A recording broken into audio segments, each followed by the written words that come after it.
Mari mengenal apa itu Partai Komunis. Apa sih perbedaan Pancasila dengan komunisme? Bisa kita lihat dari kedua ideologi ini.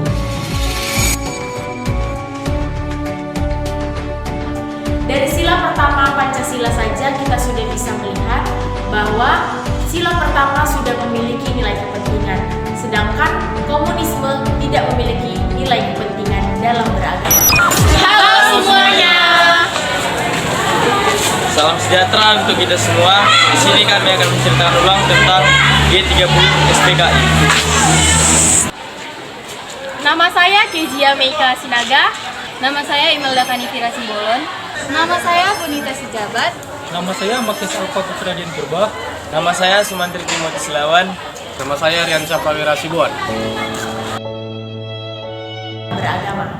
PKI adalah partai terbesar di Indonesia yang terjadi pada Orde Lama dan yang bergabung di dalamnya ada dari berbagai kalangan.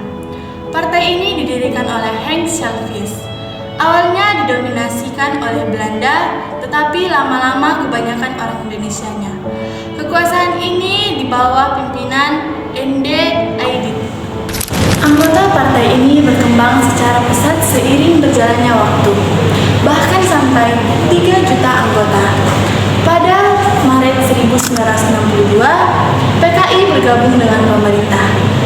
Dan PKI membuat sebuah gebrakan setelah mereka bergabung dengan pemerintah, yaitu mengusulkan konsep yang bernama Angkatan Kelima.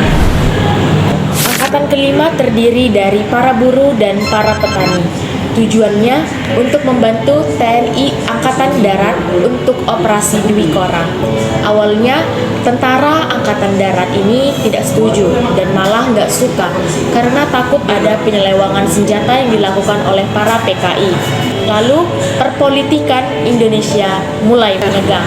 Letkol Untung Syamsuri selaku pengawal khusus Presiden mulai memimpin pasukan untuk menculik beberapa perwira tinggi Angkatan Darat, yaitu 1. Letjen Ahmad Yani, 2. Mejen Raden Suprapto, 3. Mejen MT Haryono, 4. Mejen S. Parman. 5. Brigjen DI Panjaitan. 6. Brigjen Suroyo Siswo Muharjo. 7. Jenderal Ahmad Haris Nasution. Letkol Untung membagi eksekutor menjadi 3 satuan.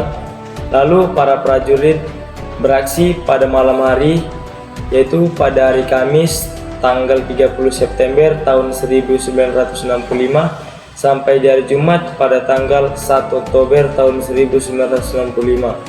Lalu para prajurit pergi ke rumah jenderal itu masing-masing dan menjemput jenderal. Lalu jenderal itu berkata, "Kenapa?" Lalu para prajurit menjawab, jenderal disuruh menghadap kepada Presiden Soekarno.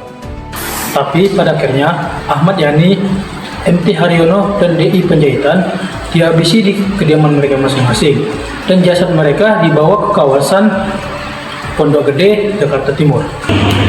Sedangkan 3 jenderal lainnya seperti Raden Suparjo, Sutoyo Disomarjo, dan S. Parman dibawa tim dalam keadaan hidup. Dan selaku Ajudan Jenderal AH Nasution menjadi korban salah tangkap karena kebetulan sedang berada di rumah Jenderal AH Nasution.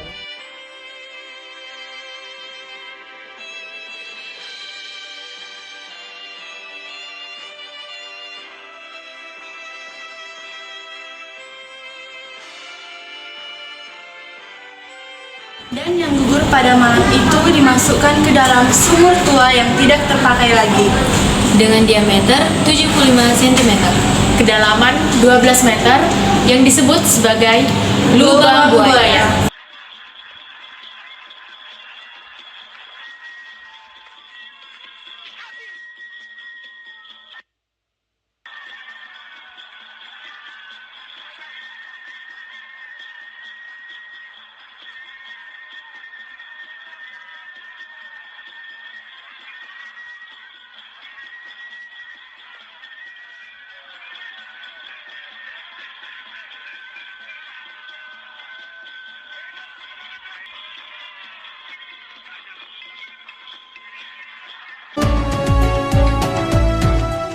TNI menduga bahwa ini adalah ulah PKI yang ingin menghabisi orang non-komunis. Tetapi PKI menolak tuduhan tersebut dan mereka membalikkan fakta. PKI dinyatakan dibalik gerakan pengambilan alih kekuasaan dengan cara kekerasan.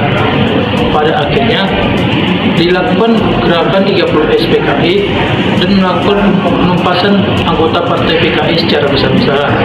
Dan hal ini menyebabkan bubarnya partai PKI. Kejadian ini menyebabkan perubahan secara drastis di lanskap pemerintahan Indonesia, yang dimana perubahan alih kekuasaan dari Presiden Soekarno pindah ke Presiden Soeharto. Sebagian anggota PKI diadili di Mahkamah Militer Luar Biasa atau Mamilup. Sebagian anggota lagi dijatuhi hukuman mati, dan Den Adit selaku ketua pun berhasil ditangkap dan dibunuh setelah melarikan diri.